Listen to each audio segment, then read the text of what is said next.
and welcome to the Homemade Podcast Sports. This is your host, J Pops.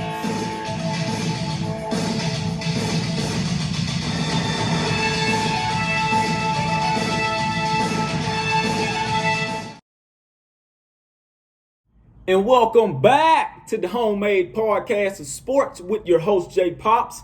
Guys, this is breaking news. Breaking news, people. We have landed 2 commitments. And yes, the time it is now, it is about like 12:47 p.m. It is a muggy Thursday afternoon. But we have landed 2 commitments back to back. And of course, this came at like, I believe, the 10 or 11 o'clock hour. But these 2 guys came back to back 4-star commitments. Offensive tackle P.J. Williams and tight end Donovan Green. Both came back to back. Now, of course, both of these guys are from the Texas area. Donovan Green, he's from Dickinson, Texas. And offensive tackle P.J. Williams looks like he's also from Dickinson, Texas. Oh, man, let me make sure that's true. Yeah. 4-star Dickinson offensive tackle P.J. Williams. Yeah, I mean, both of them. Wow. Look here, man. That's all I'm gonna say is wow. What these guys did, of course, look, they play on the same team. So of course those guys talk with each other and was like, hey man. And I'm just giving you a run on what they probably said. Hey man, I'm thinking about committing to Texas A&M. I like what they're doing. I like the coaching up there. I'm thinking about committing. And voila, there you have it. Both of those guys committed at the same time. No, just 1 hour separate from each other. That is what we love to see. That is what we've been waiting on. Man, wow. So look here, man. As of right now, for our 2022 recruiting class, and this is only with 3 commitments. So this should let you know that those 3 commitments are very, very highly rated. Very highly rated 4-star commits. And it's only 3. Malik Sila from Katy, Texas, the defensive end as well. He's also a part of this crew. 3 of them, 4 stars, highly rated. They've all 3 put Texas A&M at number 10. Smack dead on the dot. And this is only with, once again, this is only with 3 commitments. We're the number 10 recruiting class right now. And once again, I'm going to repeat that again. Texas A&M is the number 10 recruiting class for 2022. And it's only January. This is what has never been seen before in Aggie land. This is what we've been waiting on, man. Me personally, I told you guys once before, I love recruiting because I love to see these kids make it from some situations in where they're unfortunate as others to have a whole lot of things, especially working for them. So this here is by far one of their only things that they have working for them to change their life, but not only their lives, their family lives. I love this, man. But at this level right now, Texas A&M is recruiting at a level where we've never seen before. Never ever seen before. That is all credit to Jimbo Fisher and his entire coaching staff. Not just Jimbo Fisher, man, his entire coaching staff. All of them, man. And as of right now, and I've been looking for like the past 2 years, I believe, the recruiter, some of those guys that's recruiting for Texas A&M within that staff, those guys are like top 25. Wow. I told you guys on a couple of podcasts back, man, that Texas A&M is trying. Not trying. Texas A&M is in a process of taking over the state of Texas like they've never done before. This will be the first time ever, man, because the Longhorns have forever taken over this state, okay? Even when they were bad, they still took over the state. This is going to be the first time in Texas A&M history where Texas A&M can solidify themselves as the top dog in the state of Texas. Until somebody else has something to say about it. Once again, this is the first time ever where Texas A&M football can solidify themselves as the top dog in the state of Texas. You guys have to realize, man, that Texas A&M football, the culture has been changed, man, and they're building off of this phenomenal 9-1 season that they had last year with that Orange Bowl victory. This is by far one of the best seasons that they've had, which was 2020, since 1939. You had to know that they were going to wake up a lot of people that were in the state of Texas alone. And don't get me wrong, there's still a lot of people that don't want to believe in where Texas A&M is going because it's still hard for them to believe. So they're being pretty naive to it. But at the end of the day, they believe it. And they know it's true. They just don't want to accept it. But they know that it's true of where this Texas A&M program is going, man. And for me to come out here and make this breaking news video, and this is only talking about the 2022 class with only 3 commitments, you best believe that when it's all said and done, and this here came from the offensive tackle P.J. Williams himself after he committed.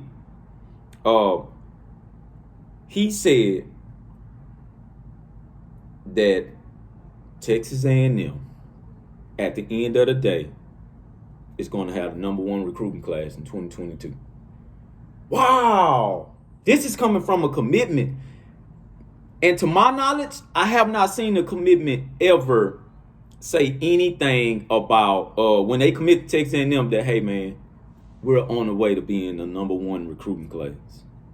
Now, we may not end up at number 1, but you can strongly affirm that Texas A&M will be 1 through 3. They will be either the number 1 recruiting class, the number 2 recruiting class, or the number 3 recruiting class. And of course, that's going to come with a whole lot of fuss behind it on, oh, they doing all that recruiting. And these are just a couple of comments that I've seen. You know, so you guys have to realize that when people start coming in like this, now you're relevant. You're way relevant. Oh, Texas A&M doing all that recruiting to lose 4 games. Oh, I've heard it all. They're doing all that recruiting to lose 4 games. Oh, they doing all that recruiting to go out there and still get beat by Alabama. Oh, they're doing all that recruiting to still remain the 3rd or 4th best team in the SEC West. And then this one here is what got me. And of course, you know, this is, you know, referring to the whole Tennessee scandal or recruiting scandal. I see Texas A&M has learned not to hand out the McDonald's bag, so they're doing Burger King instead. Wow, hey, look here, man. You gotta love the college football fans all around the world, man. They are going to talk smack. But see, this was the thing. Jimbo Fisher is putting a bug in each and everyone's ear to let people know. And he said it at the Orange Bowl. We ain't done yet. Oh, we still got a whole lot more to work on. We still got a long way to go. We aren't done yet. And now Jimbo Fisher is showing you why he said that. We ain't done yet. No, man, that ain't it. That ain't it at all. No, sir. So I'm gonna tell you like this, and I've lobbied myself out there, man. Like I said, I love recruiting, and I love these guys who Texas A&M is getting to commit to them. It's a family. It is a family now. For the longest, I feel like under Kevin Sumlin, man, don't get me wrong, man. Kevin Sumlin was one of the best ever coaches in that Texas A&M program history. And there's nobody that can deny that. The difference between him and Jimbo Fisher is that under Kevin Sumlin's watch, and that's my coach, man. It is killing me to say this. The structure was broken to where it wasn't a family under him. It was like a one-man show. It was a one-man show. But I will say this though, Kevin Sumlin brought in a lot of top guys that Texas A&M was not used to getting. Okay? He brought in a lot of guys, but it's just the structure was broken. It was all the way broken. And at that point, he had already kind of reached this ceiling at Texas A&M University. So now what Jimbo Fisher is doing, although, a lot of those guys under his 3-year mark was recruited by Kevin Sumlin, Jimbo Fisher took those guys and he changed the mind frames and let all of those guys know that it's a family, man. So people still have to realize that, of course, the Florida State thing is not, far away, man. That stuff is still recent. It's just Jimbo Fisher's in a better state and he's in a better mind frame now. He was in Tallahassee, man, and I keep on telling everybody, man, that was his first ever Power 5 head coaching gig. Or I believe that was his first ever head coaching gig, period. He won a national title within his 3rd or 4th year. Which, me personally, I sometimes I say that you can win highly, but when you do it too early, the expectations become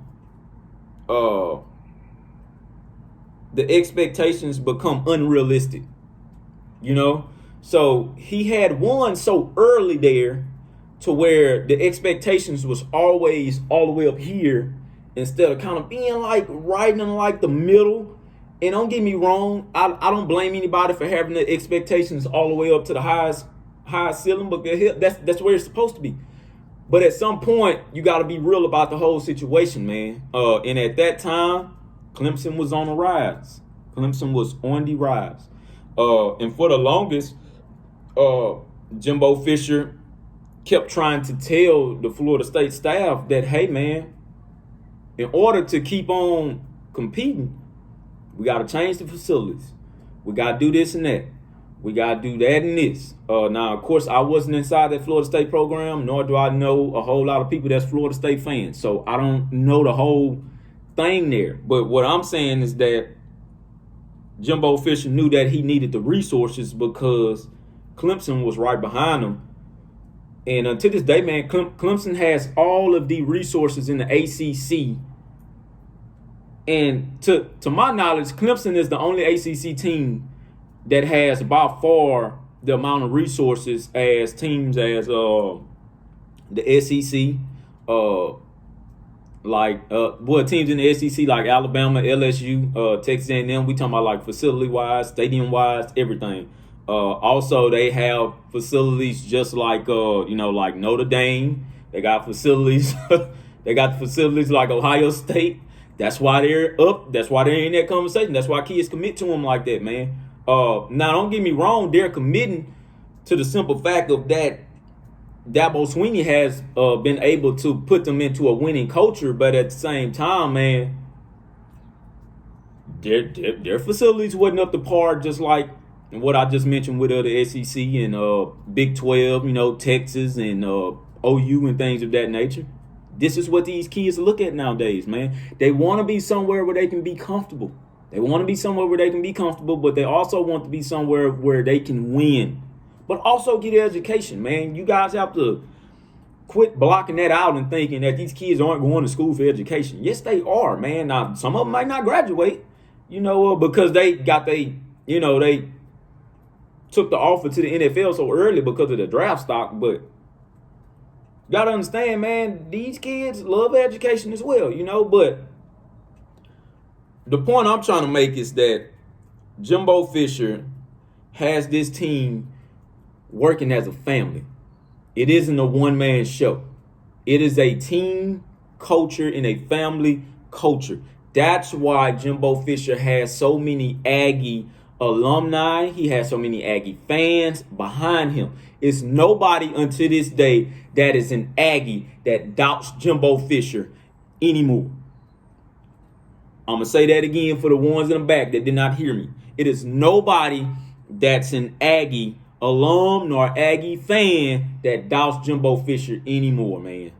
I guarantee you that. Jimbo Fisher has 100% support from the entire Aggie organization until Jimbo Fisher feels like he wants to either step down or retire. And in my mind, Jimbo Fisher, when that contract is all said and done, so to be real and be honest with you, we're making a change, and I keep on saying this here. We're making a change because of the simple fact of we're trending in a direction to go along with that fantastic season that was almost 80 plus years ago. I'm going to say that again for the ones in the back. We're trending in the right direction to go along with that season that was 80 plus years ago, and also the season that we had last year. The New Year's Six bowl game was where we started at. That's why he said we aren't done yet. Regardless if we get to the national title or playoff game come next year, you can best believe that our name will be in the New Year's Six bowl bid for the second time in a row. I'm going to repeat that again. And we'll be there in the New Year's Six bowl bid for the second time in a row, or the college football playoffs. Mark my words on that. Of course, there's a lot of people that doesn't want to pick us to be in a playoff conversation because they don't know who the quarterback is going to be. But then again, the same thing can be said for Alabama. They know who the quarterback is going to be, but we haven't seen Bryce Young. Nobody has seen Bryce Young, but they're going to pick them because Alabama has been winning at the highest level for 10 plus years now, 12 years now. So they deserve all of that credit. I have no problem with that. Have no problem. Their expectations is at a high level, and they like it that way. Nick Saban performs at that way, and he's one of the best at it. Have no problem with it. What A&M is doing, we're right here in the middle. We're right here in the middle. What we're trying to do is elevate that middle and go up to almost the top, if not the top.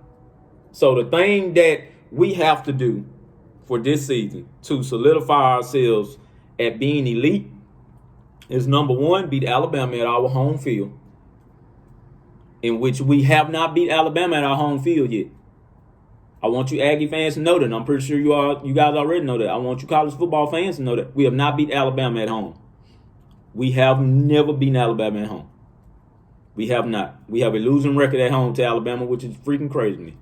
So another thing is that, number one, we have to beat Alabama. Number two, and this is always our last game of the season, we have to go up to Baton Rouge and win already. I'm going to say that for the people in the back once again. We have to go up to Baton Rouge, and we have to win up there already.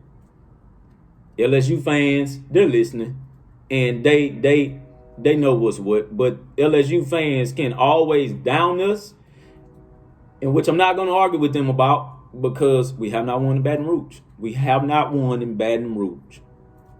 But this year, though, my mind is totally different. My feeling is totally different. We have a roster and we have a head coach with the coaching ability. A lot of people think Jimbo Fisher can't coach still. Everybody want to talk about the Vanderbilt game and the Alabama game still. They still feel like we struggle on offense. All right, so this year, I just want to say you guys will be in for a surprise. All right, I'm going to leave it at that. We will win in Baton Rouge this year. We will win in Baton Rouge this year. Mark my words on that. I have no doubt about that. We will win in Baton Rouge. All right. So once again, breaking news.